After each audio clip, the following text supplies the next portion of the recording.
Cody in the cinema here today to talk to you about one of the great films from the 1960s, Daisy, 1966, a Czech film I've really respected ever since I first saw it. And the first time I saw it, I was just, in awe of the visual aspects of this film, the cinematography. And looking at it again, and the more times you look at different frames, scenes, I think you'll dig into some of the deeper meanings here. But it asks an interesting question on the back. If the entire world is bad, why shouldn't we be? And that is the basis of this seemingly jumbled narrative, some might say. They might look at this as too nihilistic, too anarchistic to actually have a real point. In other words, they might think that it's a pretentious mess that's just designed to make people feel bad about everything and to sort of quit on life. And I don't think anything could be farther from the truth. I think this film has a lot to say, and I think it's brilliant in how it says it. And yes, it's also really fun and pretty and cool to look at, and just a really good experience. And it's only 76 minutes if you don't like it. Thinking about the cinematography of this film. So I've looked at different articles, different sources to try to kind of gauge why I like the cinematography so much. There were some notes from a 2024 showing from Yale University, and those notes said that the director, Vera Ketilova, and her husband, who was a cinematographer, they used different techniques in the cinematography to achieve this look.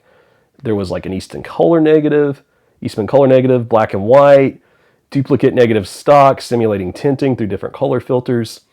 There is like stop motion in here. It's just this cascade of different styles. And of course that fits the subject matter well of these two young women who are going on dates, they're meeting men, or they're just goofing off, and they really don't even care whose heart they break and how they go about it. A gleefully debauched odyssey of gluttony, says the Criterion collection, giddy destruction, and anti-patriarchal resistance. And this film, I was looking just, again, I was kind of Googling around, getting different interpretations. Another person there was an article on Google, Daisies, homoerotic feminism or radical nihilism. This idea that there are these homoerotic overtones, I think that's in there pretty heavy. And like I said, is this thing so just, have you thrown all the rules out the window? Have you become so hedonistic that at some point you don't care about anybody but yourself? Is that what the film's saying? I don't think so. I don't think that this is just a film about being jaded or indifferent. In fact, I wanted to talk about that a little bit.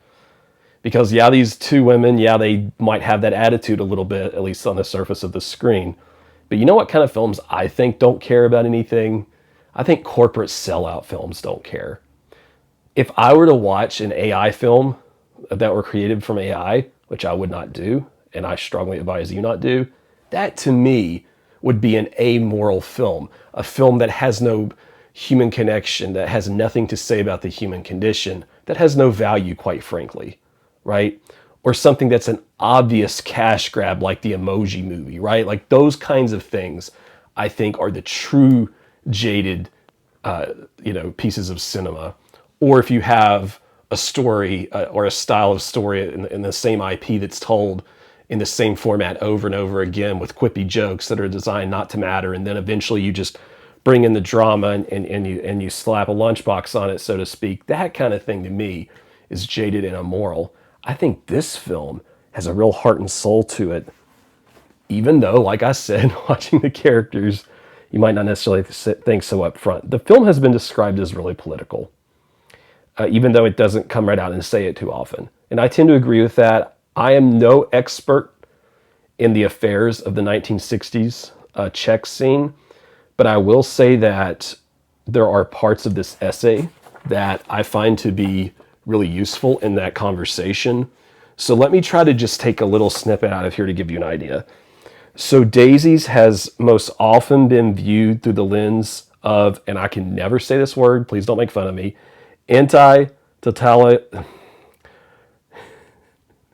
totalitarian resistance of the Czech New Wave. I've never been able to say that word, ever.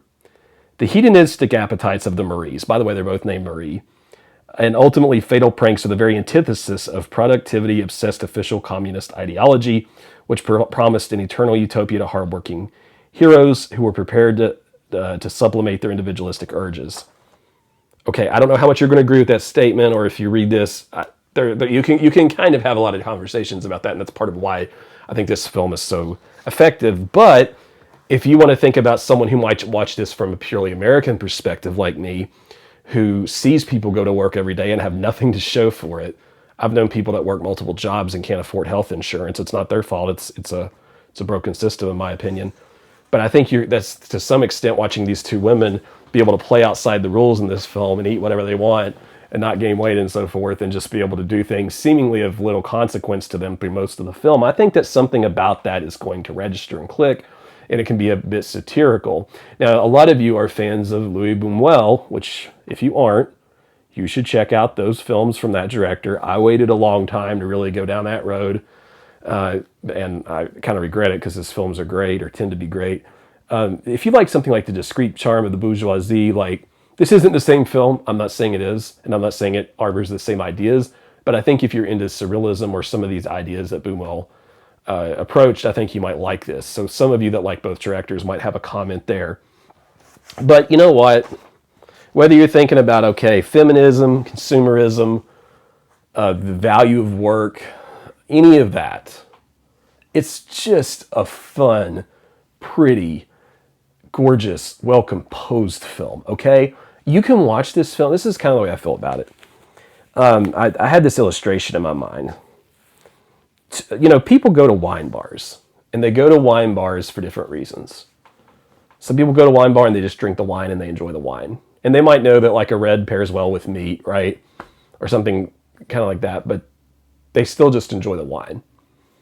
Then there are people that, like, you know, they give it a vigorous swirl, they sniff, you know, they do all that, and they know medium body, blah, blah, blah. I know a little bit about wine, not much. I'm not a big wine drinker.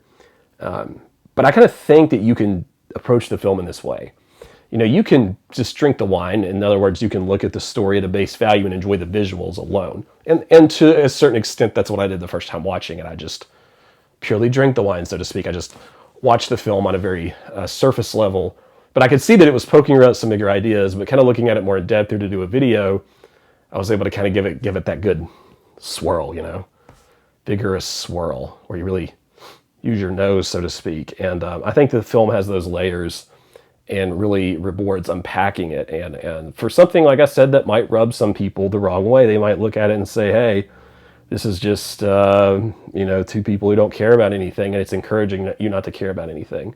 I don't think the film's doing that, but I do think the film is saying, be careful where you put your efforts. And it is a reaction to a society and a time that even like ours, you know, I think this is a sort of a universal idea.